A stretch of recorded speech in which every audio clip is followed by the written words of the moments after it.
foi um período de muita confusão, né? Primeiro porque aquela coisa sensacional, mexer com rico, né? Jornais todo dia põem os pobres na cadeia, não tem repercussão, né? E mexer com rico tem repercussão, né? Várias teses apareceram, né? Nesse caso, inclusive algumas delas dizendo que ela não teria sido morta. Até se saísse no classificado, a pessoa lia com a letra pequenininha, você está entendendo? Que foi um negócio assim, que pegou a sociedade. Todo mundo sofreu repressão.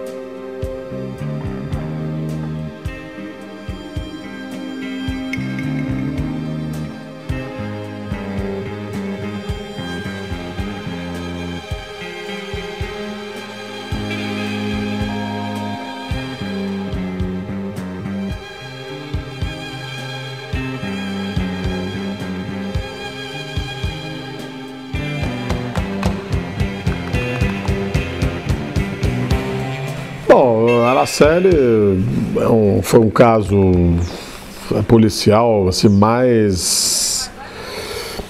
de maior repercussão no Espírito Santo, né? Depois do Esquadrão da Morte, vamos dizer assim, né? Onde, na realidade, uma garota, uma menina, né? Em 1973, foi dada como desaparecida e depois constatou-se que, na realidade, ela teria sido assassinada por conta de uma festinha, de embalo. Era uma menina que estudava na escola ali na Praia do Suá, perto das peixarias ali. 18 de maio de 1973, Araceli levou um bilhete da dona Lola, entregou à professora dela, que era a Marlene Stefenon Seulin, para que ela saísse mais cedo. Araceli chegou até a ser vista ali na Praia do Suá, na Avenida Cesilau, onde ela pegava o ônibus, em frente à lanchonete Quisquina, que existia naquela época. Era um dos points, né, de Vitória. E ela não chegou em casa. Fazia também uma situação muito interessante, porque não se tratava assim do crime como eles colocavam que era o crime, né? Quer dizer, alguém matou a Araceli, quando na verdade tudo indica que a Araceli se meteu numa roia, foi drogada, né? Usaram droga com ela e ela morreu em função das drogas, né? Onde teria ocorrido a festinha, né? Nesse edifício Apolo, né? Então tem essa história. Porque aí a mãe da Araceli começou a ser indicada como uma das responsáveis pela morte da filha, né? Ela estaria participando da orgia com uma rapaziada, né? Relatam que ela seria uma espécie de avião. Há informações que também não chegaram a ser confirmadas, até porque a polícia não permitiu muito, que atrapalhou demais as investigações, ela mesma atrapalhou ela mesma, de que essa cocaína vinha de Santa Cruz de la Sierra, onde Dona Lola morava. Jamais.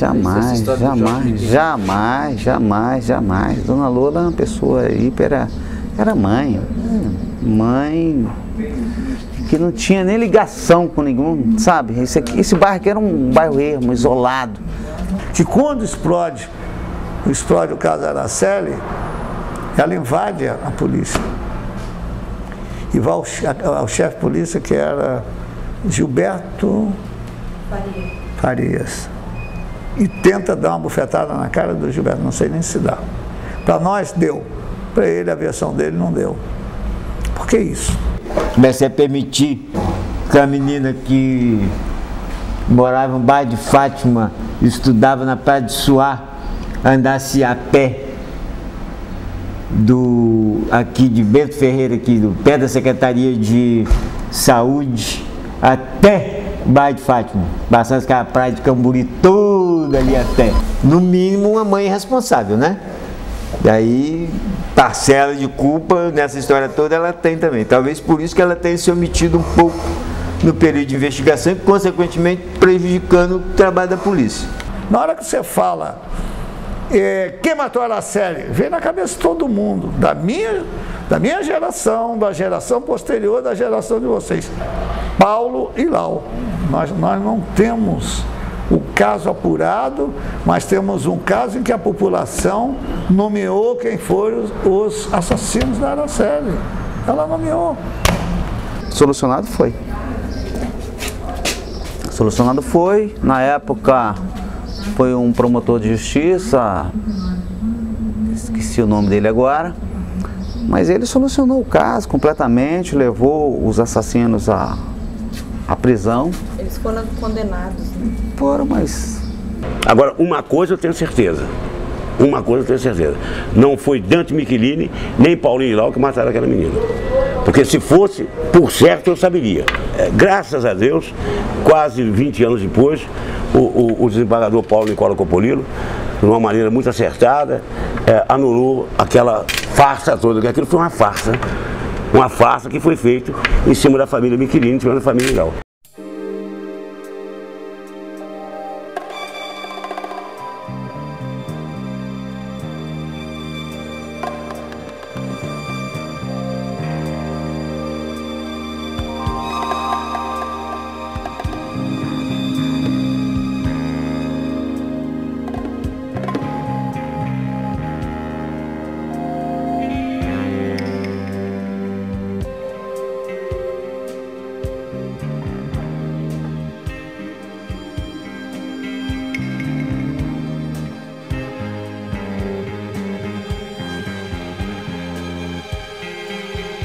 Eu estava fechando a primeira página do jornal A Gazeta e aí tocou o telefone, eu fui atender, era Valmor Miranda, que era o editor de polícia. Aí o Valmor me pedia um espaço para uma pequena nota, porque tinha sido achado o corpo de uma criança no matagal atrás do hospital infantil. Eu cortei o pé de uma matéria maior e coloquei aquela notinha, e era a Araceli. No dia seguinte o caso explodiu. O corpo estava envolto num plástico transparente, debaixo de umas pedras e uma espécie de um lençol, certo? Na hora que você puxa, a perícia do caso Araceli não tinha sequer um filme feito por um técnico, um fotógrafo, perito do local do crime. O local do crime foi feito pelo meu filho, Carlito, tinha 16 anos de idade. Não tinha repórter na hora, eu tive que improvisar praticamente o Carlito Medeiros, que era o filho do Rogério Medeiros. O Carlito estava fazendo estágio no Diário, ele nem era fotógrafo, estava fazendo estágio. Então eu tive que pegar ele a laço quase para ir para lá para fotografar os despojos. É que a polícia está claro que foi corrompida, sem dúvida nenhuma. Né? Quer dizer, os assassinos ou a família dos assassinos, eles corromperam a polícia para destruir provas. Isso aí a matéria é tranquila nesse sentido. Uma bagunça total, porque não há dúvida que esse coronel Manuel Araújo estava comprometido em pelo menos livrar a cara dos Michelini, da família do Zilau. Né? Uma tentativa de suborno, porque um advogado que está trabalhando um caso que tinha repercussão, que tinha um caso Araceli, te chama na sala dos promotores, você sozinho, o advogado, você e a filha do advogado, que também é advogado e está trabalhando no caso, pega um envelope desses de 50 por 20, pardo, vira em cima da mesa, rola aquele pacotão de dinheiro para todo lado e o cara começa a conversar com você sobre o crime.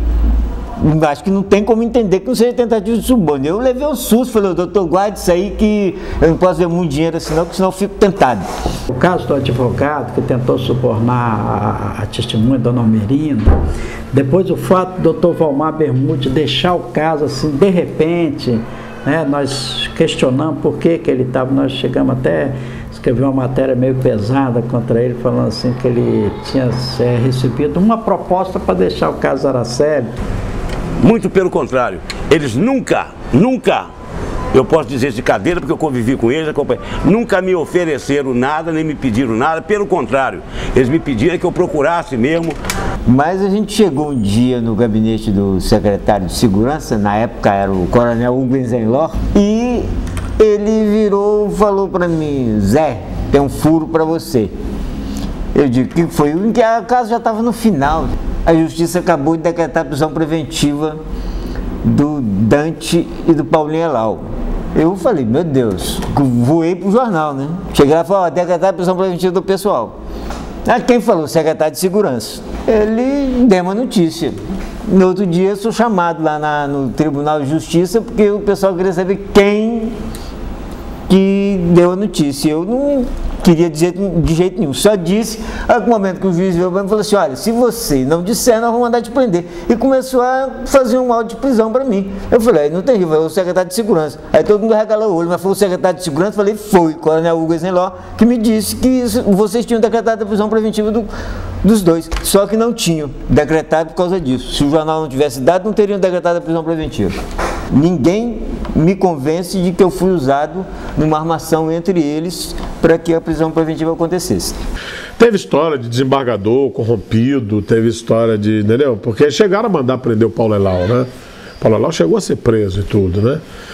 E depois caçaram se eliminar. Isso é muito comum aí acontecer, né? E começaram a surgir as informações e contra-informações.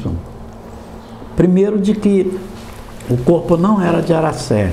Várias teses apareceram, né, nesse caso, inclusive algumas delas dizendo que ela não teria sido morta, porque as provas que foram coletadas não levavam a qualquer criminoso, vamos dizer assim. Eu fui à Bolívia, certo?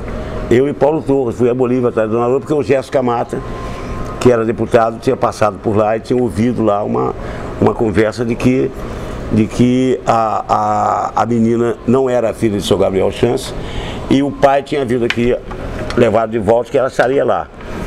Então, eu e Paulo Torres fomos lá. Realmente aconteceu uma coisa muito estranha, porque nós chegamos lá de tarde, aí eu telefonei para a casa da Dona Lola, a empregada atendeu, disse que ela estava lá, eu falei que no outro dia nós ligaríamos para lá, né?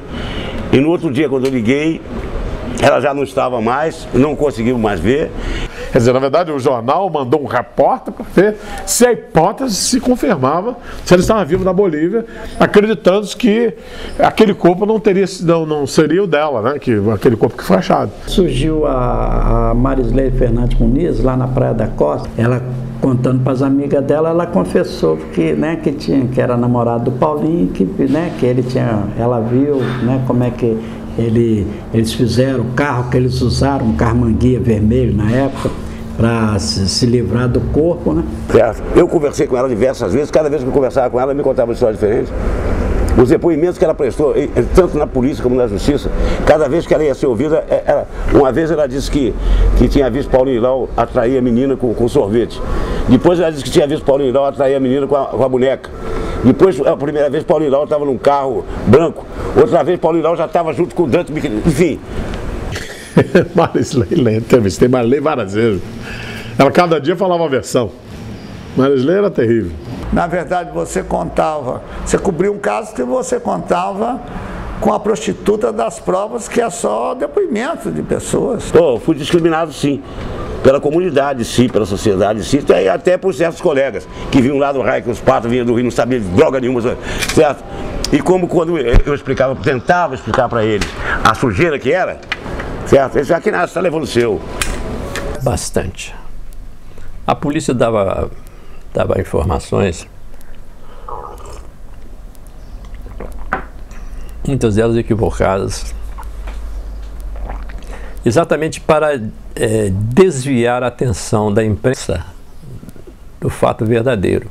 Eles queriam desviar dessas famílias o foco do noticiário. O caso Araceli foi um caso tumultuado, muito tumultuado. A polícia tumultuou, a imprensa não deu conta dele. Os diretores de jornais, algumas matérias haviam censura mesmo, tá? Algumas matérias assim um pouco mais vibrantes e tal, não sei o quê. Havia muita repressão, a gente tudo que a gente escrevia, você está entendendo? Não era a repressão do editor, do dono do jornal, era de fora para dentro, que era da Polícia Federal, era da Polícia Militar, era da Polícia do Exército, era da Polícia Civil. Então, houve uma interferência da Polícia Federal proibindo a publicação de qualquer coisa que não tivesse sido expedida a informação pelo delegado responsável pelo inquérito. E se o delegado não desse, nós não tínhamos notícia. Houve colegas que foram presos, eu mesmo e o fotógrafo ficamos presos por causa de um filme que a gente fez, tivemos que fazer o filme escondido. Aí nós combinamos que eu abriria a porta, que a dona Almirante estava bem de frente, o secreta faria foto, correria junto com o Zé Maria, no caminho ele trocaria o filme, daria o filme que ele tinha batido da Dona Merenda para o Zé Maria e colocaria um outro filme na máquina caso houvesse algum empecilho, houvesse algum problema. E de fato houve mesmo. Depois que ele fez a foto, os policiais correram atrás da gente. Ou entrega o filme ou vocês não saem daqui. Quer dizer, tivemos que entregar o filme. Mas mesmo assim entregamos o filme errado. O filme de verdade nós levamos. Aí depois entrou direção de jornal, tudo para poder controlar. Mas era uma situação desagradável. Havia sim uma repressão, uma pressão contra a gente, sim. Acho que o jornal também exagerou um pouquinho naquela época, né? Acho que não precisava também essa onda toda, né? Quando eu estava trabalhando na Gazeta, cobrindo o caso Araceli, eu tinha a obrigação de acompanhar e trabalhar na apuração dos fatos. Se isso ia vender jornal ou não, escapa a mim como repórter. A incumbência que eu recebi foi: Zé, temos que trabalhar nisso para resolver esse problema. E assim que eu fazia. Porque você trabalha com jornalismo de primeira versão, da primeira versão. Quer dizer... Então, minha amiga, bateu na pessoa, não adianta depois você corrigir, porque já liquidou a pessoa. Fica a primeira versão que a imprensa dá. Um repórter, que eu não vou citar o nome dele, mas vou dizer o nome dele, é Erildo, ele agora está em Guarapari. Esse cidadão uma vez arrumou uma cascata, arrumou uma boneca, ele achou uma boneca. Lá perto do hospital infantil, lá pra cima, ele achou uma boneca. Aí, como tinha a história da boneca, isso uns 3 anos, ou 4 anos depois, certo? E ele, na Serra, naquela mesma necessidade de fazer notícia, né? Ele arrumou a história que aquela boneca era a boneca que o Paulinho Giraldo tinha levado para a série. E a Marilene reconheceu. Aquela boneca de pano, velho, caiu nos pedaços, sem cabeça, certo? E a Marilene reconheceu.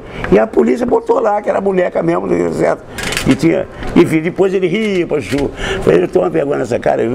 Rapaz, é notícia, é notícia. E a gente tinha que dar sempre, até porque o caso vendia também o jornal, né? Claro, isso é um negócio comercial, o jornal é um negócio comercial. Que é uma concorrência da imprensa. Todo dia tem que ter uma manchete. O caso da Araceli era um pouco isso. Todo dia tinha que ter uma manchete. Todo dia tinha que ter uma manchete. Então o Dudu Cabral dava preferência para fulano, a Gazeta tinha isso, a Tribuna tinha isso, o Diário tinha isso. Havia uma competição. E eu ficava atrás do Pedro Maia para trabalhar, porque Pedro Maia é brilhante, mas se não tiver futucando para ele funcionar... O Rogério Medeiros, quando eu chegava lá à tarde, 6 horas da tarde, que eu estava voltando para a redação, ele gritava lá de cima: Pedro Maia, Araceli, trouxe Araceli, vai lá, então eu tinha que me virar para arranjar uma notícia da Araceli. O caso Araceli também teve um sensacionalismo, né? A imprensa faz, em cima de todo o caso que tem repercussão, faz parte do jogo, faz parte do espetáculo, faz parte da coisa. Senão, como é que vão vender jornal, como é que vão pagar meu salário? Certo?